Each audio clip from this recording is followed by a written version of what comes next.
নমস্কার বন্ধুরা, সবাই নিশ্চয়ই খুব ভালো আছেন। সহেলি ফ্রেন্ডস ফরএভারের একটি নতুন ব্লগে আপনাদের সকলকে স্বাগত জানাই। আজ আমাদের রাঁচি নেতারহাট ট্রিপের দ্বিতীয় দিন। আজকে আমরা চলে যাব রাঁচি থেকে নেতারহাটে। খুব সকাল সকালই আমরা রেডি হয়ে রাঁচির হোটেল থেকে চেক আউট করেছি। আজকে আকাশের মুখ ভার, আকাশ জুড়ে মেঘ। সকালে যখন হোটেল থেকে বেরোচ্ছি তখন বেশ এক পশলা বৃষ্টি হয়েছে। আমরা তো সকলে হোটেল থেকে ছাতা মাথায় করেই বেরিয়েছিলাম। যাই হোক, এখন আপাতত বৃষ্টি নেই, তবে আকাশে যেরকম মেঘ, যে কোনো মুহূর্তেই বৃষ্টি শুরু হতে পারে। আমরা যাবার পথে প্রথমেই একটা ব্রেকফাস্ট ব্রেক নেব। প্রথমেই একটা ভালো রেস্টুরেন্ট দেখে আমরা চলে এসেছি ব্রেকফাস্ট করতে। আর এখানে একটা লম্বা টেবিলের চারপাশে আমরা সবাই বসে পড়েছি, যে যার নিজের পছন্দ মতো খাবার নিয়ে। আর এই রকম একটা 3-4 দিনের লম্বা ট্রিপ থাকলে সবাই একটা ফ্যামিলির মতোই হয়ে যায়। সেখানে ছোট থেকে বড় সকলে মিলে একসঙ্গে এইভাবে ব্রেকফাস্ট করা, লাঞ্চ করা, এটার একটা অন্যরকমই আনন্দ আছে। অনেককে চিনি, অনেককে প্রথমবার দেখলাম, সবার মধ্যে একটা আত্মীয়তা তৈরি হয়। তো সবটা মিলে কিন্তু এই 4-5 দিনের ট্রিপটায় সবাই ভীষণ আপন হয়ে ওঠে, বিশেষ করে এই একসঙ্গে খাওয়া দাওয়া করার সময়টাতে। আর আমি নিয়েছি আমার পছন্দের খাবার ধোসা। যখনই লং জার্নি হয় তখনই আমি একটু হালকা অথচ পেট ভরা খাবার খেতে পছন্দ করি। আর এখানকার ধোসাটা কিন্তু বেশ ভালো।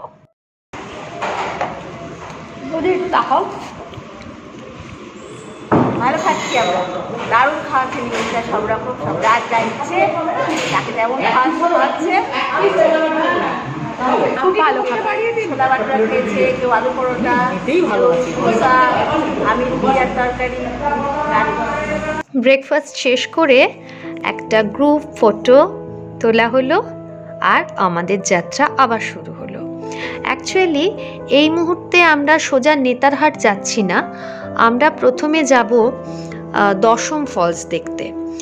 আর দশম ফলসের রাস্তাতেই আগে একটা সূর্য মন্দির পড়বে, সেইটা দেখে তারপর আমরা দশম ফলস যাব। আর দশম ফলসটা কিন্তু নেতারহাটের একদম উল্টো দিকের রাস্তা। রাঁচি থেকে আমরা প্রথমে দশম ফলসের দিকে রওনা দিয়েছি, যেটা নেতারহাটের একদম বিপরীতে। আর সেইটা দেখে নিয়ে তারপর আমরা যাব নেতারহাট। আর আকাশের মেঘটার জন্য রাস্তাটা অপূর্ব লাগছে, কেবলই মনে হচ্ছে এই পথ যেন শেষ না হয়। আমরা চলে এসেছি এখন সূর্য মন্দিরে, চারদিকে গাছগাছালি দিয়ে ঘেরা, আর সামনে একটা বড় বাঁধানো চত্বর। আর এই যে দেখুন মন্দির সাদা রঙের, আর সামনে সূর্যের 7টা ঘোড়া। এই মন্দিরের ভিতরে গম্বুজ আকারে সিলিংটা, আর ভারী সুন্দর চমৎকার রঙের পাহাড়। আর একদম মন্দিরের ভিতরে যেহেতু ফটোগ্রাফি প্রহিবিটেড, সেই জন্য বেশি ছবি তোলা এখানে সম্ভব হলো না। তবে এখানের মন্দিরের পরিবেশটা ভীষণই ভালো লাগলো। কোনো অযথা হইহট্টগোল নেই, শান্ত নিরিবিলি পরিবেশ, আর ভীষণ পরিষ্কার পরিচ্ছন্ন। এখান থেকে বিদায় নেওয়ার আগে মন্দিরের সামনে একটা ফটো সেশন। আমরা আবার চলা শুরু করেছি। ড্রাইভার দাদা কিন্তু আমাদের বেশ তাড়া লাগিয়েছেন, কারণ আমরা কেউ নড়তে চাইছিলাম না, অথচ আমাদের কিন্তু দশম ফলস দেখে নিয়ে নেতারহাটে যেতে হবে। সেটা অনেকটা লম্বা রাস্তা। দেখুন এক পশলা বৃষ্টি হয়ে গেছে, গাড়ির উইন্ডস্ক্রিনে জলের ছোঁয়া, আর এত অপূর্ব লাগছে রাস্তাটা। এই বৃষ্টির দিন বলে আজকে যেন ব্যাপারটা একদম অন্যরকম লাগছে। কালকে তো রোদ্দুর ছিল, ঠিক ছিল, কিন্তু আজকে এই মেঘলা বৃষ্টি, তাতে যেন রাস্তার রূপটা কয়েকগুণ বেড়ে গেছে। আর আমরা প্রায় পৌঁছে গেছি দশম ফলসের কাছাকাছি। আমরা চলে এসেছি, আর ওই যে দেখা যাচ্ছে দশম ফলস। যদিও হুড্রুর মতো অতগুলো সিঁড়ি নামতে হবে না, তবুও কয়েকটা সিঁড়ি তো ভাঙতেই হবে দশম ফলস দেখতে গেলে। এবং এই সিঁড়ি ভাঙার রাস্তায় মাঝে মাঝেই এক একটা ভিউ পয়েন্ট থেকে ফলসটাকে এক এক রকম করে দেখা যাচ্ছে। মাঝে মাঝেই আমরা দাঁড়িয়ে পড়ছি সেই অপূর্ব রূপ দেখতে। কি সুন্দর লাগছে দেখুন, উপর থেকে নিচের দিকে জলের ধারা নেমে আসছে হই হই করে। আর চারপাশের পরিবেশও ভীষণ ভালো। এরকম চওড়া চওড়া পাথরের চট্টানগুলোর মধ্যে মনে হচ্ছে বসে থাকি আর এই জলের ধারাকে দেখতে থাকি। চারদিকের পরিবেশও অসম্ভব সুন্দর।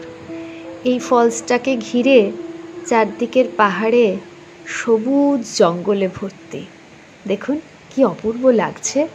আর ওপরে আকাশের মেঘলা আর নিচে জলের ধারা আর চারপাশটা সবুজ দিয়ে ঘেরা। মানে মনটাকে ভরিয়ে দেবার জন্য সমস্ত উপকরণ উপস্থিত। আর এই জলের ধারাটা একটা সুর কিন্তু আমার মনের মধ্যে গুনগুন করাচ্ছে। কোনটা বলুন তো? আপনারা সবাই জানেন, লা লা লা লা লা লা লা লা লা লা লা লা লা। ঠিক ধরেছেন। সেই 90s-এ লিটল সাবানের যে অ্যাডটা হতো সেখানে এই রকম ঝর্ণার জল আমরা দেখতাম। সেইটার কথা মনে হচ্ছে এই জলের স্রোত দেখে। মনে আসছে পূর্ণেন্দু পত্রের লেখা কবিতা সেই গল্পটার কয়েকটা লাইন, যেখানে মেঘ আর পাহাড়ের প্রেমকে নিয়ে কথা বলা হয়েছিল। বজ্রের সঙ্গে মেঘের বিয়েটা হয়ে গেল ঠিকই, কিন্তু পাহাড়কে সে কোনোদিন ভুলতে পারল না। বিশ্বাস না হয় তো চিরে দেখতে পারো পাহাড়টার হাড় পাঁজর, ভিতরে থই থই করছে শত ঝর্ণার জল। দশম ফলসকে পিছনে রেখে আমরা এগিয়ে চলেছি নেতারহাটের দিকে। গাড়ির উইন্ডস্ক্রিনে জলের আলপনা, অর্থাৎ বৃষ্টি এসে গেছে। বৃষ্টি ভেজা পিচ ঢালা পথ আর দুধারে সবুজ আরও সবুজ হয়ে উঠেছে। কিন্তু ঘড়ির কাঁটা বলছে প্রায় 3টে বাজে। আমাদের এবার নিতে হবে একটা লাঞ্চ ব্রেক। আবার একটা রেস্টুরেন্ট দেখে আমরা ঢুকে পড়েছি লাঞ্চ করতে।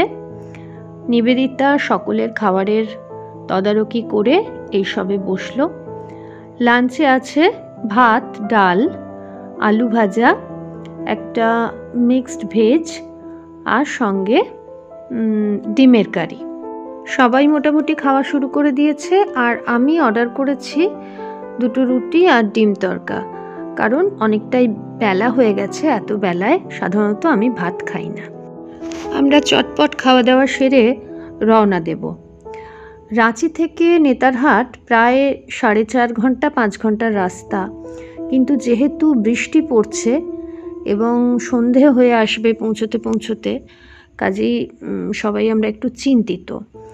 এবং ড্রাইভার বলছেন পাহাড়ি রাস্তা খুব বেশি জোরে চালানো যাবে না। তো দেখা যাক। আর যেতে যেতেই প্রচণ্ড জোরে বৃষ্টি এসছে, চারদিক সাদা হয়ে একদম বৃষ্টি নেমেছে। আর গাড়িতে বসে বসে আমরা সবাই এই বৃষ্টিটাকে ভীষণ এনজয় করছি, দারুণ লাগছে।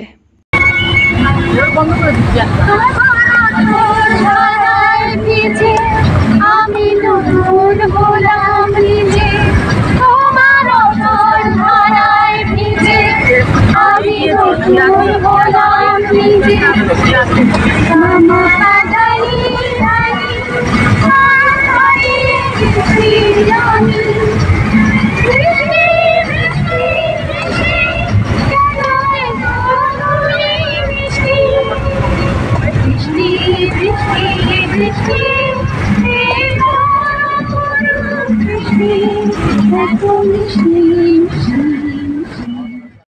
এইভাবেই বিভিন্ন বৃষ্টির গানকে সঙ্গী করে এগোতে এগোতে কখন যেন দেখলাম ঝুপ করে সন্ধে নেমে এসেছে।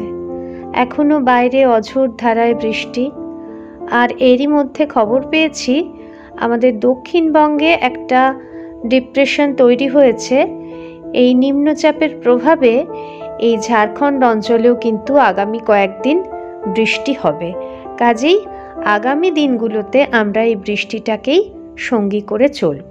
সন্ধে যত ঘনিয়ে আসছে রাস্তাটা ততই রহস্যময় হয়ে উঠছে, আর গাড়ির ভিতরে আমাদের গল্পের টপিকও ক্রমশ আস্তে আস্তে পরিবর্তিত হচ্ছে।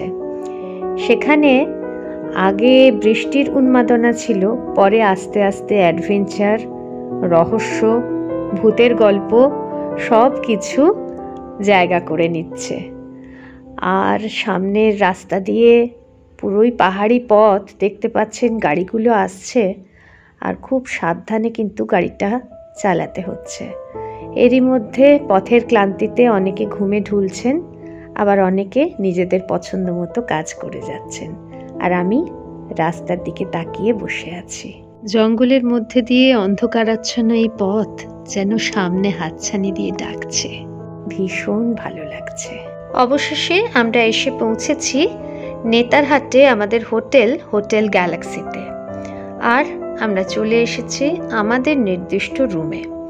ওই যে সুপর্ণাদি, আমার রুম পার্টনার, জুতো খুলছেন। চলুন আপনাদের একবার দেখিয়ে দিই চট করে যে আমাদের ঘরটা কীরকম। সুন্দর সাজানো, পরিষ্কার পরিচ্ছন্ন বিছানা, দেখেই মনে হচ্ছে ঘুমিয়ে পড়ি। ওয়েল ডেকোরেটেড, বেশ ভালোই বলুন ঘরটা। আর এদিকে একটা ব্যালকনিও আছে। দেখা যাক ব্যালকনিটা দিয়ে কি দেখতে পাই। ব্যালকনি খুললে দেখতে পাচ্ছি অন্ধকারে ওপাশে একটা ঝিল আছে, বিরাট বড় একটা ঝিল, আর ঝিলের ওপারে আলো জ্বলছে, খুব সুন্দর দেখতে লাগছে। এবার আমরা সকলে ফ্রেশ হয়ে খাওয়া দাওয়া করে একটু রেস্ট নেব। সারাদিনের সফরের ধকল কাটিয়ে উঠতে হবে, কালকের জন্য চাই অনেক এনার্জি। রাঁচি নেতারহাট ট্রিপের দ্বিতীয় দিনের গল্প আজ আমরা এখানেই শেষ করলাম। আগামী পর্বগুলোতে দেখবেন আমাদের ভ্রমণের বাকি অংশ। আজকের ব্লগটি কেমন লাগলো অবশ্যই আমাকে কমেন্ট বক্সে লিখে জানাবেন। আর আমাদের ব্লগ যদি ভালো লাগে তবে চ্যানেল সাবস্ক্রাইব করে লাইক, কমেন্ট, শেয়ারের মাধ্যমে আমাদের সাথে থাকুন। সবাই খুব ভালো থাকুন, সুস্থ থাকুন, বেড়াতে থাকুন। আর আপনাদের সঙ্গে দেখা হচ্ছে খুব শিগগিরই আমাদের পরবর্তী ব্লগে।